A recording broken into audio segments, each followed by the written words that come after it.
Write a short note on organophosphate poisoning or OP poisoning. Organophosphate, it is a cholinergic drug. It is a irreversible anticholinesterase. The organophosphate, it is a anticholinesterase, that is it inhibits the enzyme acetylcholine esterase. Acetyl esterase, ये जो enzyme है ये acetyl choline का degradation करता है। तो organophosphate इस acetyl choline esterase को इनहिबिट करता है, जिसके कारण एसिटाइल कोलिन का अवेलेबिलिटी इंक्रीज होगा। Organophosphates are commonly found in pesticides and nerve agents. So organophosphate poisoning, it occurs when these individuals are exposed to chemicals known as organophosphates. ठीक है, और organophosphates pesticides, insecticides, nerve agents में होता है। ठीक है, तो पेस्टिसाइड्स और इंसेक्टिसाइड्स में होता है। तो this OP poisoning is commonly seen in farmers.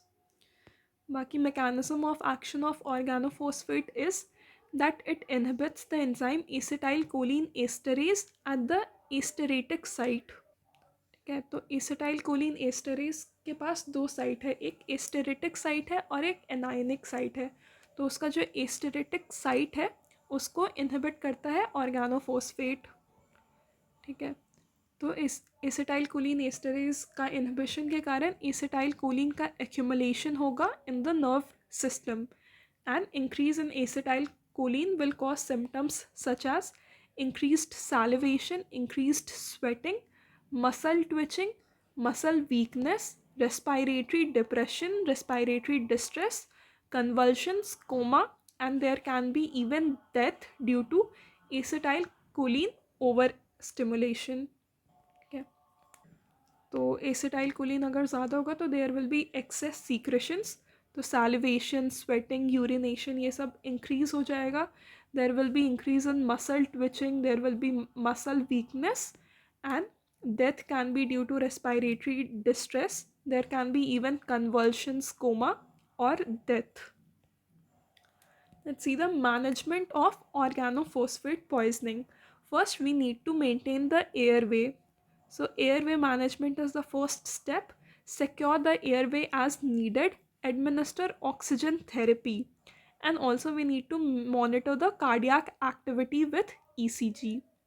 So, the first thing is to maintain the airway, and airway management includes secure the airway as needed, administer oxygen therapy, monitor the cardiac activity with ECG. Then we need to decontaminate the patient. तो जो भी farmer होंगे या जो भी patients होंगे जिनको organophosphate poisoning हुआ है, ये इधर थ्रू क्लोथ्स एंटर किया होगा या स्किन के थ्रू एंटर करता है। So we need to remove the contaminated clothes. We need to wash the exposed skin thoroughly, and gastric lavage should be done. ठीक है, patient decontamination में remove the contaminated clothes, wash the exposed skin thoroughly, and gastric lavage is done. Then measurement of erythrocyte choline esterase activity. ठीक है, erythrocyte Colin esterase का activity में अगर decrease है तो it will indicate acetyl choline esterase inhibition. ठीक है, so first airway is maintained, oxygen therapy is given, cardiac activity is monitored, then decontamination में contaminated clothes are removed, exposed skin is washed thoroughly, and gastric lavage is done. और अगर erythrocyte कोलिनेस्टरेज activity decrease होगा तो this will indicate acetyl cholinesterase inhibition. Then what are the medications given? The first is atropine. Atropine, it is an anticholinergic drug. Atropine is given to counteract the excessive muscarinic stimulation. Atropine को कैसे देते हैं? It is given intravenously. 2 milligram intravenously. Repetitive injections are given till signs of atropinization occur. ठीक है, तो 2 milligram intravenous atropine देते हैं every 10 minutes. ठीक है, और ये कब तक देंगे? Till signs of atropinisation occurs. What are the signs of atropinisation? Mydriasis, tachycardia, bronchodilation, and reduced respiratory secretion. Reduced respiratory secretion is the surest sign. The signs of atropenization are mydriasis, tachycardia, bronchodilation, and reduced respiratory secretions. So atropine को 2 milligram intravenously देते हैं every 10 minute till signs of atropinisation occur, और atropine will counteract the muscarinic stimulation. Then we also give oximes like pralidoxime or obidoxime. This has to be given within 2 hours. Example of oximes are pralidoxime or obidoxime.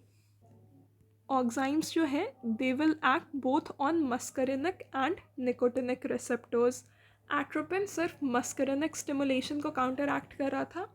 Oximes जो है they will act peripherally on both muscarinic and nicotinic receptors. इसका काम क्या है? It will regenerate acetyl choline esterase by dephosphorylation. ठीक है, oximes क्या करते हैं? They regenerate the acetyl choline esterase by dephosphorylation. They will act peripherally on both muscarinic and nicotinic receptors, and they are administered after atropine to avoid transient worsening of the acetyl choline esterase inhibition. ठीक है, atropine देने के बाद हम oxime देते हैं to avoid the transient worsening. So what are the medications? Atropine. Atropine is given intravenously 2 mg every 10 minutes till atropinization occurs. Signs of atropinizations are mydriasis, tachycardia, bronchodilation, and reduced respiratory secretion, which is the surest sign. Then oximes are given. Oximes एंटीकोलिनेस्टरेज का dephosphorylation करके उसको regenerate करता है.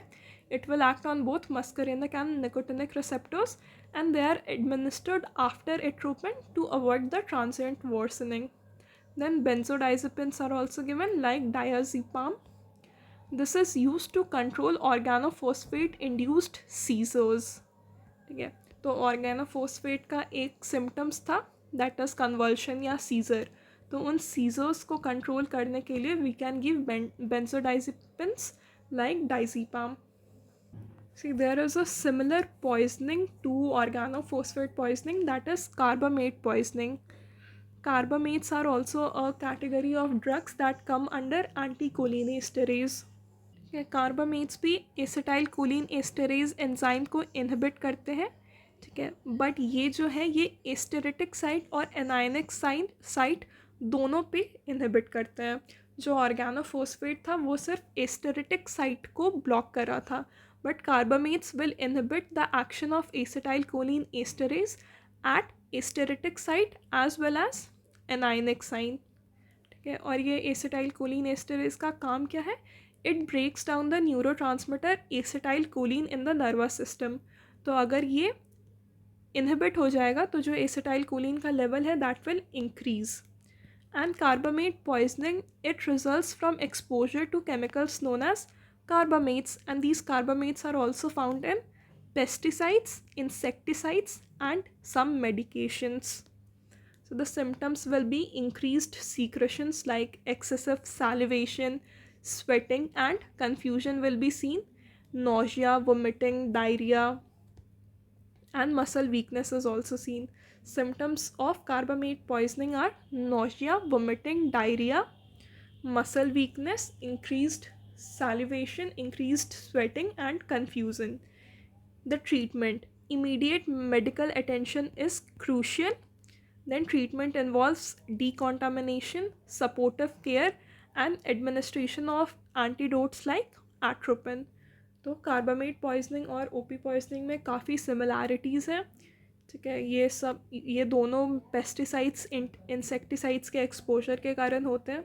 ठीक है, दोनों acetyl choline esterase enzyme को inhibit करते हैं.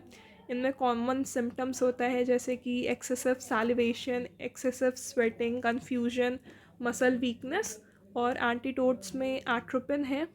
और वैसे ट्रीटमेंट में पहले डिकॉन्टामिनेशन करते हैं, सपोर्टिव केयर देते हैं जिसमें एयरवे मैनेजमेंट आ गया. So that was about OP poisoning. and carbamate poisoning, which is also similar to OP poisoning.